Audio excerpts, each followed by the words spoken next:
आपल्या तालुक्याचे आमदार आदरणीय दिलीपरावजी सोपल साहेब यांनी अर्थसंकल्पीय अधिवेशन 2025-24 यामध्ये जो तारांकित प्रश्न उपस्थित केला होता, त्या तारांकित प्रश्नामध्ये बार्शी नगर परिषद महाराष्ट्रामध्ये ज्या नगर परिषद आहे त्याच्यात कलम 150 मध्ये जी फेरबदल करून त्या ठिकाणी 2% व्याजाची दंड व्याजाची ही केलेली आहे, त्या संदर्भामध्ये अर्थसंकल्पीय अधिवेशन 7/3/2025 रोजी उत्तराचा दिनांक होता.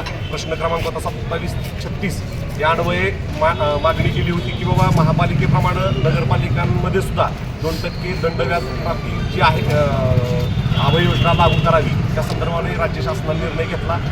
21 मे या ठिकाणी शासनानं निर्णय घेऊन 19 मे 2025 रोजी शासन निर्णय निर्गमित केला. त्या संदर्भानं आज सभागृहात पहिली बैठक सर्वसाधारण सभा होती. या सर्वसाधारण सभेमध्ये आम्ही सर्वानुमते आम्ही पहिल्या बैठकीत सांगितल्याप्रमाणे आदरणीय सुपल साहेब आदरणीय विश्वासभाऊंच्या मार्गदर्शनाखाली आमचा सर्व गट विकास कामामध्ये तुमच्याबरोबर आहे सत्ताधाऱ्यांच्या, परंतु जर काही चुकीचं होत असेल तर आम्ही विरोधक म्हणून त्या ठिकाणी सक्षम आहोत. अशा पद्धतीची भूमिका आम्ही घेतली आणि योग्य पद्धतीनं या सगळ्या ठरावाला सर्वानुमते मान्यता देण्यासाठी आम्ही पहिल्याच सभागृहात आज सगळे विषय सर्वानुमते मंजूर झाले.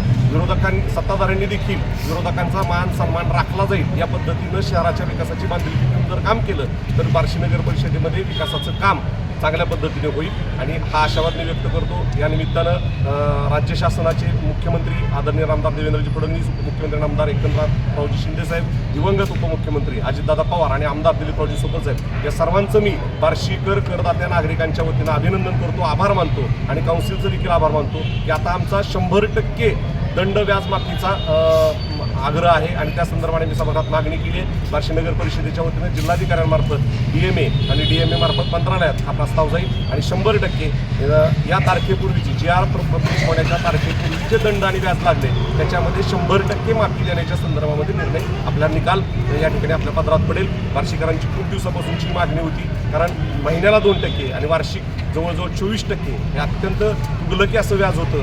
हा चुकीचा निर्णय होता, परंतु योग्य पद्धतीनं विधिमंडळात हा प्रश्न उपस्थित केल्यामुळे मार्गी लागला. आणि विशेषतः सोपल साहेबांचे मनापासून आम्ही सर्व नगरसेवक आभार मानतो, कारण त्यांनी जो तारांकित प्रश्न विधिमंडळात उपस्थित केला त्यामुळे पूर्ण महाराष्ट्रातील जेवढ्या नगरपंचायत नगर परिषद आहेत पूर्ण महाराष्ट्राच्या जनतेला फायदा झाला आहे. त्यामुळे विशेष करून सोपल साहेबांचे खूप खूप आभार आणि सर्वच नगरसेवक मानतो. या त्यांच्यामुळे पूर्ण महाराष्ट्र हा अत्यंत जिव्हाळ्याचा आणि महत्त्वाचा प्रश्न मार्गी लागला.